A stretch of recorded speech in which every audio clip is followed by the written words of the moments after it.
Yo, gang, what is up? It's Trollbot.EXE, and welcome back to a new video by me on Trollbot Studios, where I am reviewing Heavy Metal L-Gaim from 1984.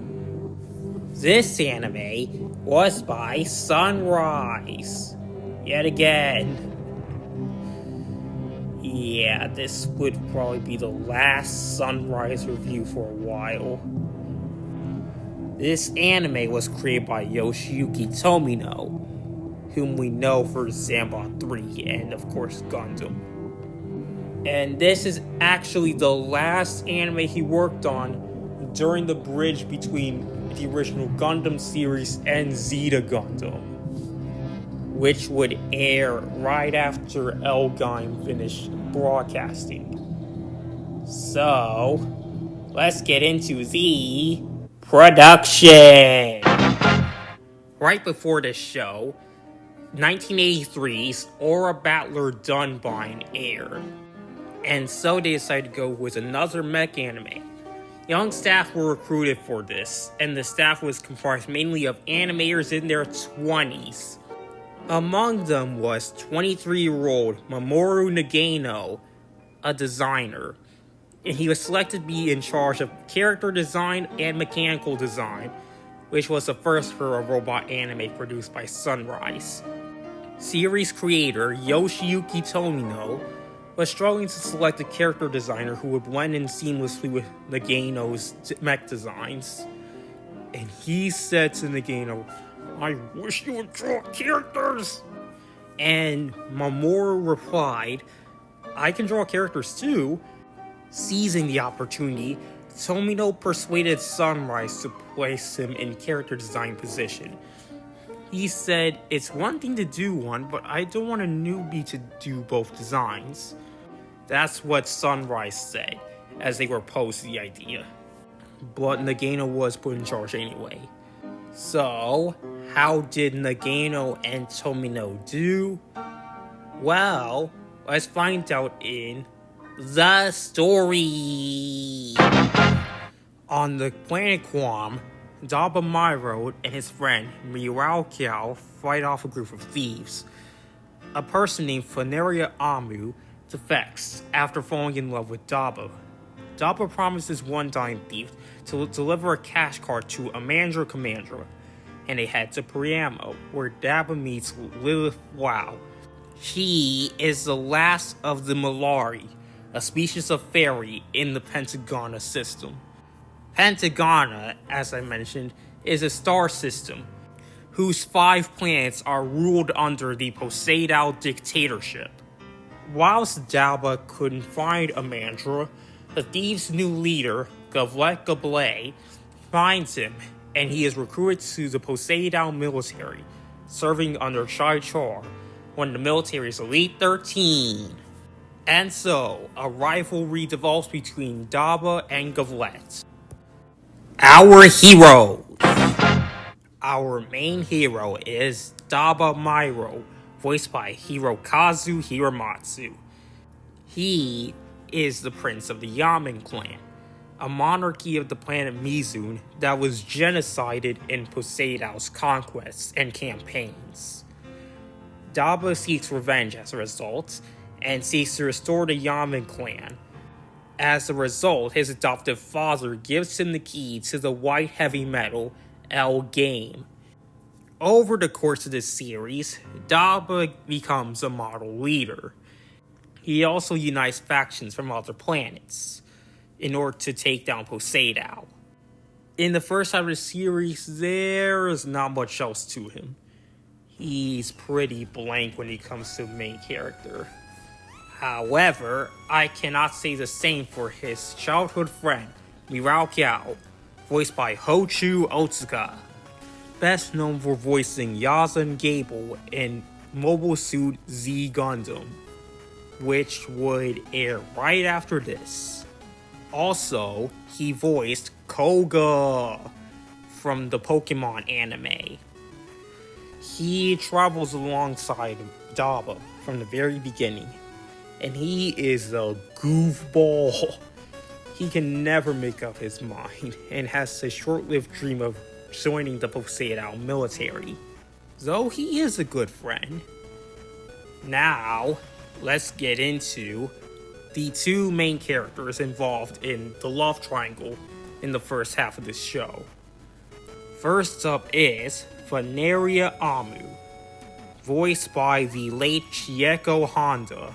She is best known for voicing Miku Himuro from Hades Project Zero Rhymer, and I personally know her for voicing a random character in Dragon Ball, or really a girl from the episode where Goku meets Oolong. While untalented, Amu is in love with Daba, and to please him, she works as hard as she can to improve her skills. She is my least favorite character of the show. She was so annoying! Her love rival, however, Gao Lishi, is not. She is voiced by Maria Kawamura, best known for voicing Yui Takanaka in Megazone 23, Quesparaya from Char's Counterattack, and Beltorchka Irma from Zeta Gundam. Initially a trainee for the Elite 13, Lishi initially meets Daba when he steals a ship and she is brought along. She falls in love with him and defects from the military to join him. She is skilled and experienced and a powerful ally, although she and Amu don't get along for reasons I've already mentioned. After getting fed up with the rebels, she leaves to become a member of Amandra's private army, and she eventually returns to the rebellion as a captain of the Shuttle Whale. She is probably my favorite out of the hero cast, and she shares her voice actor with Lilith Flow, the last remaining Malari fairy in Pentagon. She instantly joins up with our heroes, and while she isn't much help in battle, she's a good cook and a loyal colleague. Kawamura also voiced the fairy character in Dunbine, Chamflow, though both shows don't have a connected universe. That's it for our heroes. Now let's go on to the neutral characters. I'm gonna get over this quick because both characters involve massive spoilers. First is Amandra Commandra, initially voiced by Shinji Toyota, but then voiced by the late Ryuichi Horibe. He is a mysterious wealthy trader who supplies both the military and the rebels with supplies. He is also 31 years old. The other neutral character is Full Flat, voiced by Mika Doi, best known for voicing Misa Hayase from Macross. She has personal ownership of the base Darkstar, due to all the help she provided the Poseidon dictatorship. But growing bored, she starts to help the rebels. Now let's go on to the villains, whom as I mentioned are the Poseidon dictatorship, who rule over the entire Pentagona star system. Their emperor is Oldna Poseidon, a legendary immortal emperor from the planet Guskull. He is easily spotted by his white hair and mismatched eyes, one yellow, one blue. Not only is he nearly invincible, but he can also control the actions of others and is immortal. He cemented his status as ruler after defeating Kamen Valha V.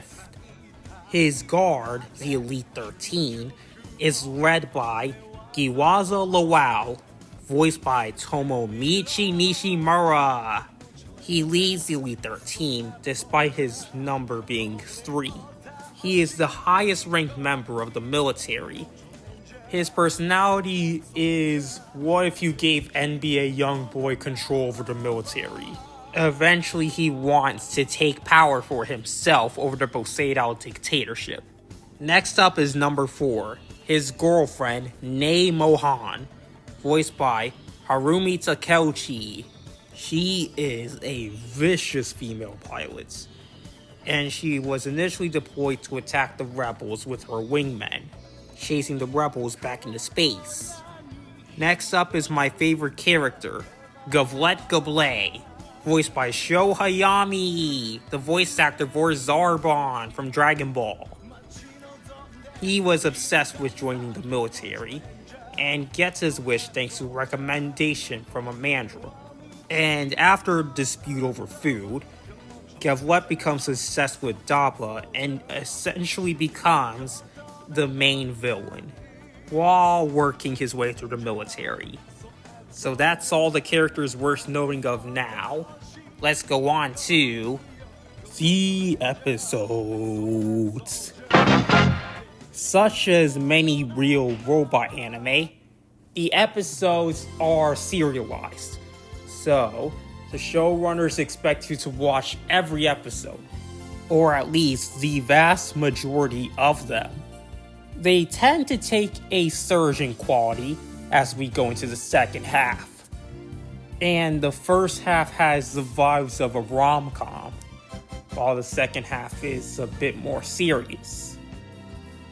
So, let's go on to Z Mecha, the L-Gaim itself. It looks good, it's good, it's nothing to write home about, but it looks good. I like the design and the knight armor, but I feel like it would more work better as a Henshin hero. I have the same feelings with many of the Evangelion mechs, like they would work so much better as regular sized Henshin heroes, but back to L-Gaim, looks good. Looks good. The L-Gaim Mark II, however, is a noble downgrade in quality. I don't like the orange, and I especially don't like the L-Gaim's face.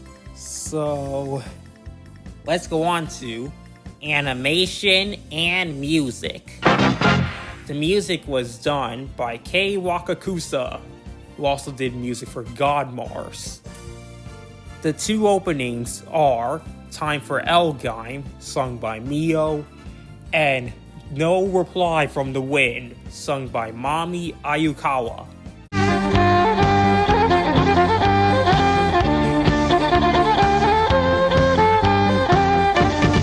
Time for L-Gaim is a great opening.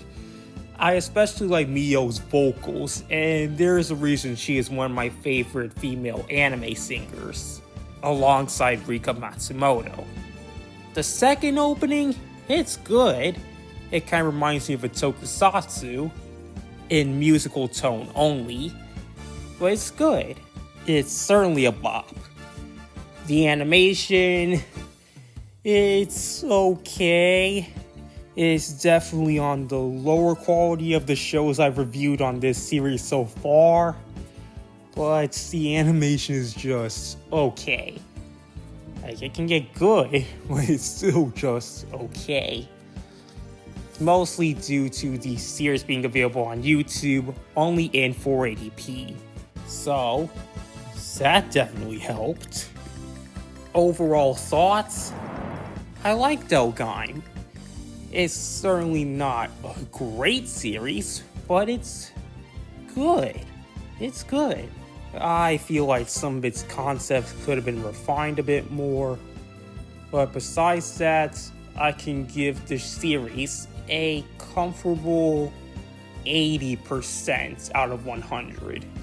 The whole series is available on YouTube, alongside the OVAs, so I suggest you can go watch it whenever you please. So until I can find a video to do next time, in the meantime, later, fools!